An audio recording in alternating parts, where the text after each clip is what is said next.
There are parts of the world that receive no water at all, and there are parts that receive a lot of water. But strange enough, even these places can be plagued by drought.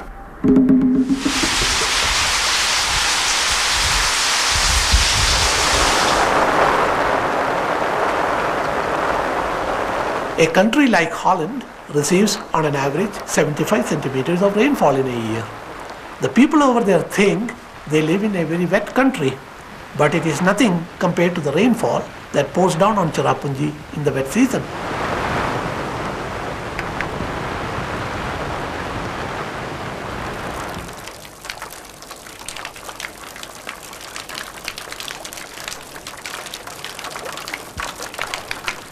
Monsoon cloud comes through the Bay of Bengal and Bangladesh. But there is no hill and mountain at Bangladesh, and that's why rain mainly comes to Cherapunjee due to mountain or hill.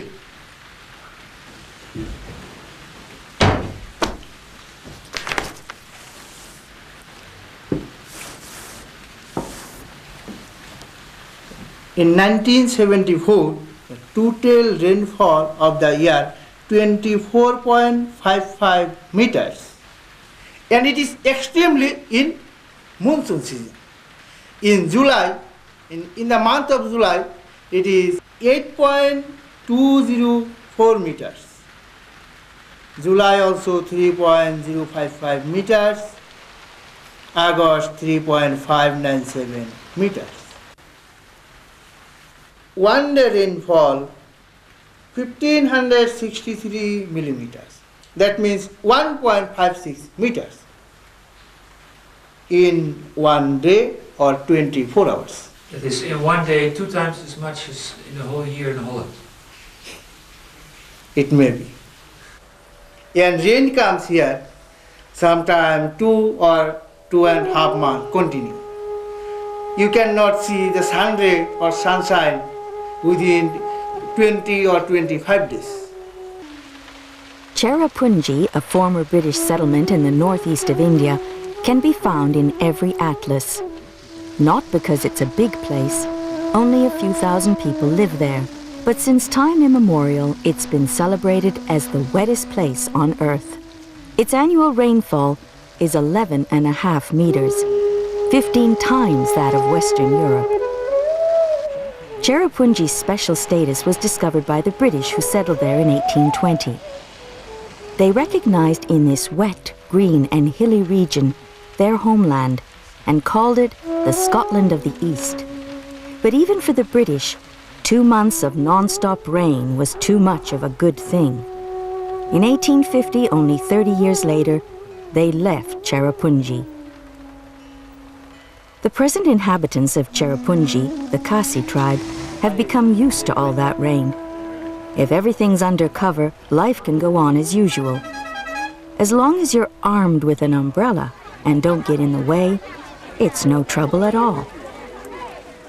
11.5 meters of rain, however, is bound to have consequences. At the height of the rainy season, life grinds to a halt. If it rains very hard, it's impossible to plant anything in the soil. It gets washed away immediately. It's even difficult to go outside to fetch anything.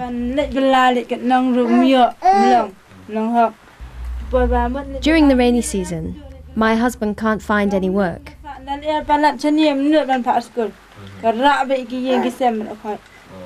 So you don't grow anything? No. It would just go to rot or be washed away. And afterwards, where do you get new soil? We find some again. We use manure or food leftovers. We mix it together and we plant things in it. We manage. Oh, he's asleep.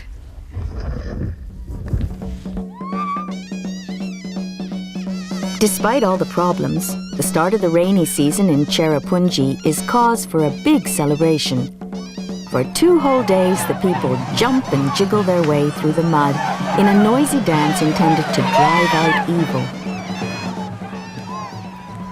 For a place which is plagued by the wettest rainy season on Earth, it seems a curious ritual. And yet it isn't.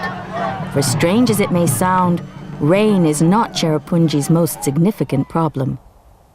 For although it is the wettest spot on Earth, it doesn't rain all the time.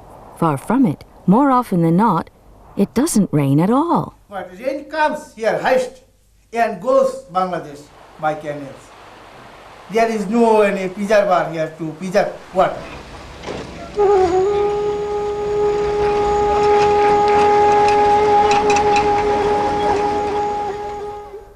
All 11.5 meters of Cherapunjee's rain falls in a period of 4 months. The rest of the year, it's dry. Dry as a bone. In the dry season, the green hills of what's called the Scotland of the East are parched and brown. It took some time before the Indian government was prepared to include the wettest spot on Earth in its drought program and provide the inhabitants with drinking water. There was no money to build a reservoir, but for 20 years, Cherapunjee has been kept alive by a pipeline. In the dry season, the water is distributed with care.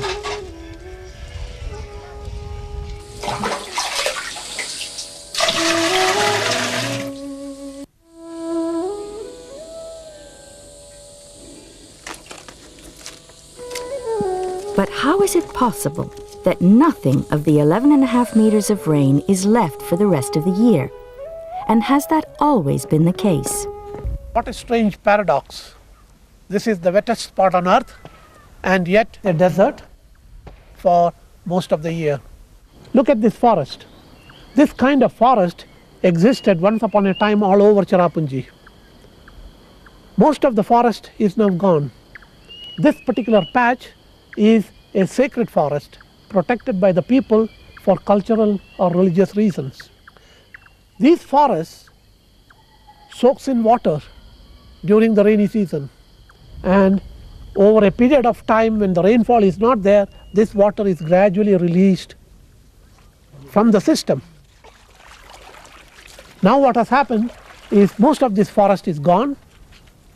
The rain that comes flushes away everything, and the result is the kind of landscape that you have on my left, the desert.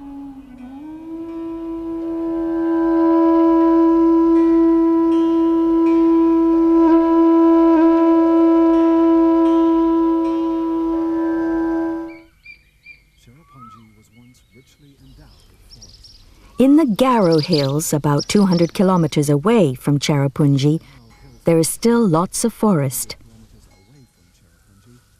Almost everywhere in the Garo Hills, there is water to drink because the forest retains the plentiful rainfall. But for how long will it continue to do so?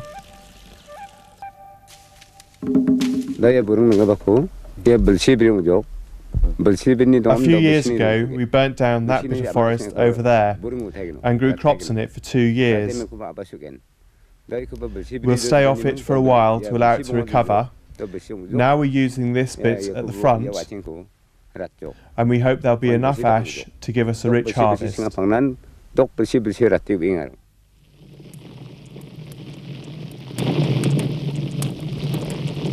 the Garo Hills, the people engage in a traditional form of agriculture known locally as jom, but better known in the rest of the world as slash-and-burn cultivation. In slash-and-burn cultivation, a new section of forest is burnt down every year to make room for crops. The ash that is left after the fire is an excellent fertilizer. After 1 or 2 years, this fertilizer is exhausted and the farmers shift to the next bit of forest.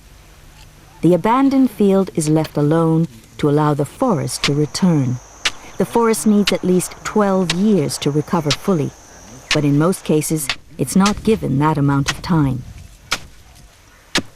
Jom all over the world is considered to be a very destructive practice. But in fact, it is not so. Jom dates back to a period between the hunter-gatherer society and the real agriculture. Any system that is that old should be good. The problem now is overpopulation and overexploitation. If you let the forest recover for 12 years, the trees get bigger, and more leaves mean more ash to use as fertilizer. But nowadays, we only let it recover for 6 years, so it produces less and less, and things get harder and harder for us. Ultimately, fields are left without protection, and the fertile topsoil is washed away by the heavy rains. Once the fertility is gone, the forest never returns, and the threat of a second Cherapunjee becomes a serious possibility. Whereas in the Garo Hills, preventative measures still make sense, in Cherapunjee, all hope of recovery has long since been abandoned. 11.5 meters of rainfall every year has washed away every last bit of fertile soil. For good. What we have here is an attempt on the part of the Meghalaya government to reforest the Cherapunjee area. As you could see, this is a failed attempt. Left with no other option for making a living, either through agriculture or through forestry, the people have chosen the only available option before them, namely mining.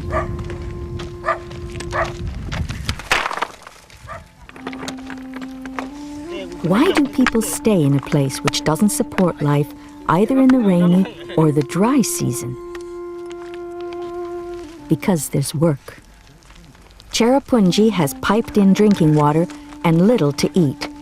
But there is work, and for the poorest of people, that's the most important thing to have. These eroded hills contain coal and chalk, ingredients for the cement industry. Whole families have devoted themselves to the mining of these valuable resources. It has even attracted immigrants from Nepal and Bangladesh who've come here because there is no work at home. The green hills of Cherapunjee are rapidly being dismantled. Not only does this mean the destruction of the very last thin layer of soil, the poisonous slag that is spread everywhere makes any kind of plant growth impossible. In Cherapunjee, drought is not a meteorological problem. It is a poverty-related problem. There is plenty of water available, and yet the people don't have the resources to use this water.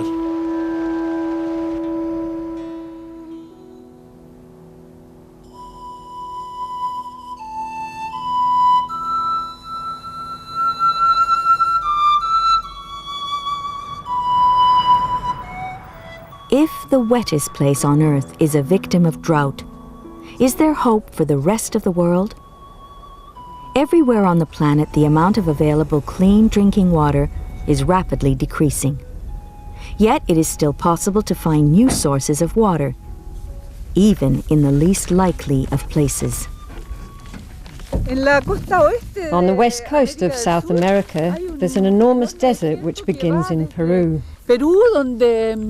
There you find vast expanses of sand. The desert extends halfway down into Chile. This desert is the driest place on Earth. There are even spots where no rain has ever been recorded.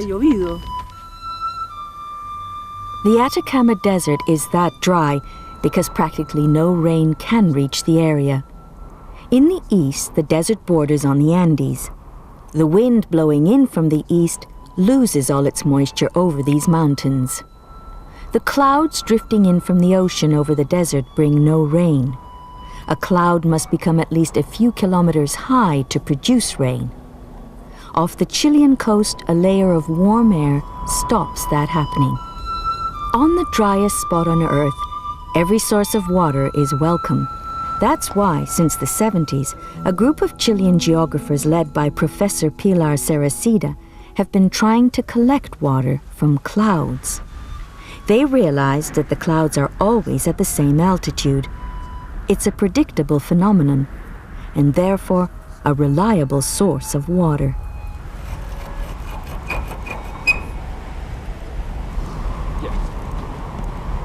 ¿Y al otro le vas a poner hoyito o no?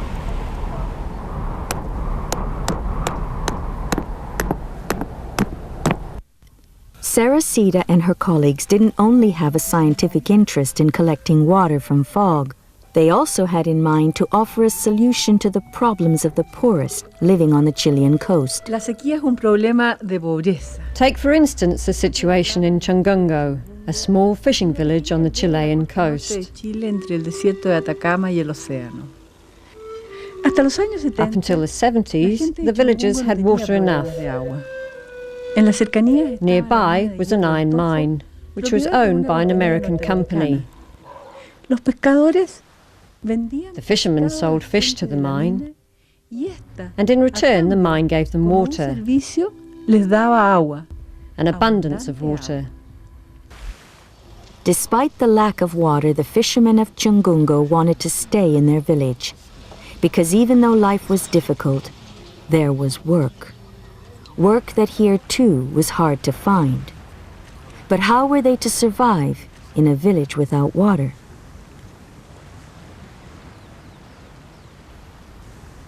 The fishermen of Chungungo could hardly have suspected that the solution to their problem was just above their heads. A cloud layer above the village caused mist to form in the mountains.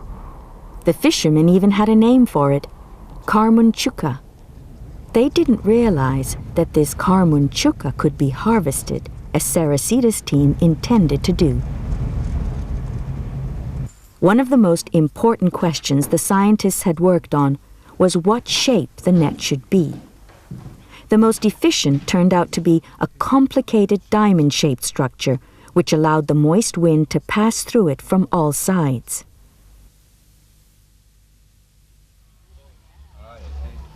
But they quickly realized that the design would have to be a lot simpler. In the long run, the fishermen of Chungungo would have to maintain the net themselves using techniques and materials they were familiar with. The diamond shape became a fishing net made of polypropylene gauze that was used in the village to make partitions. To everyone's surprise, the material turned out to be a very efficient fog catcher. The process is simple. Tiny water droplets are blown onto the gauze by the wind, and they merge to become bigger drops. 10 million tiny droplets form a drop of water the size of a teardrop. Up to 50% of the water in the fog can be harvested like this. I don't remember everything, but people were very happy. I was an old woman, of course, who didn't believe in clean water. It was delivered in a giant pipe. We made tea right away. It was marvellous. But of course, water from above can't be wrong.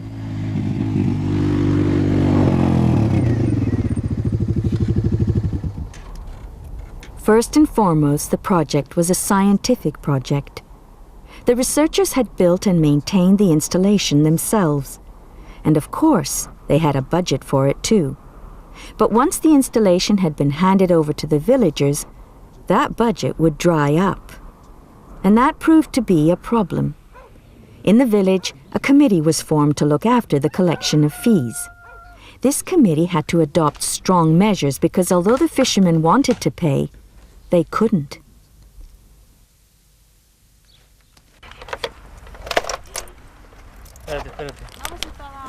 Without regular maintenance, the drinking water system deteriorated visibly.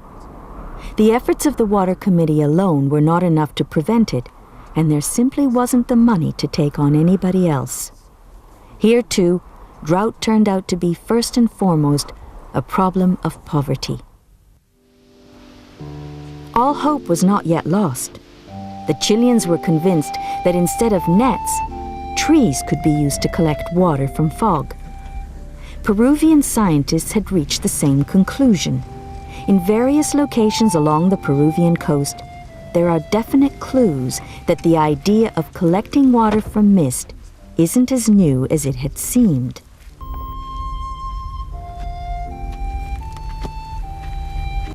En este momento, lo que estamos viendo es what we see here is a desert. But you can also clearly see that the situation used to be very different. Hay terrazas de cultivo, hay You see centros terraces for poblados. agriculture, También se ven restos de settlements, corrales and even para ganado. enclosures for livestock. Y lugares como este, en todo You este find these sorts of desierto, clues a lot here in the desert, las condiciones and yet the generales climate del clima wasn't very no han different then. cambiado mucho. Antes, evidentemente, debe haber It may have llovido rained a un bit poco more, más de lo que llueve ahora. but it can't have been very Pero no much. era una cantidad muy grande. Siempre debe The haber climate sido el has clima always más o been menos like como es this. ahora, sí. Y para hacer And for agricultura, growing para crops, que for viviera la people, gente, or incluyera even su tending ganado, livestock, era there necesario had que to hubiera be a agua. lot of water. Esa agua dulce tiene que haber The fresh venido water de probably las came from the montañas del mountains entorno, behind, en donde hay where we can still find remains todavía of the parches, forests. hay relictos de bosque.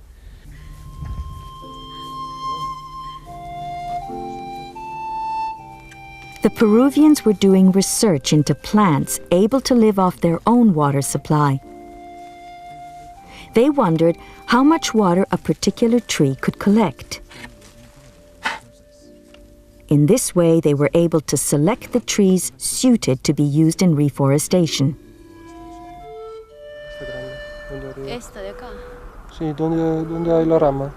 In the end, they succeeded in creating 10 hectares of forest able to survive by itself.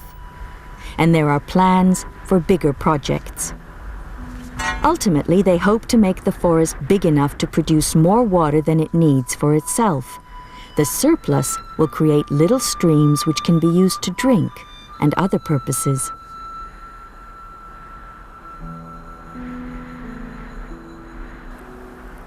Water is never just a meteorological problem.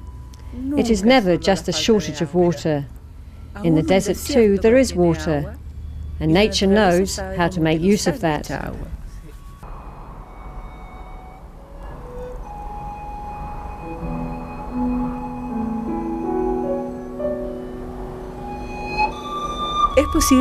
Even in the driest spot on Earth, you can find water.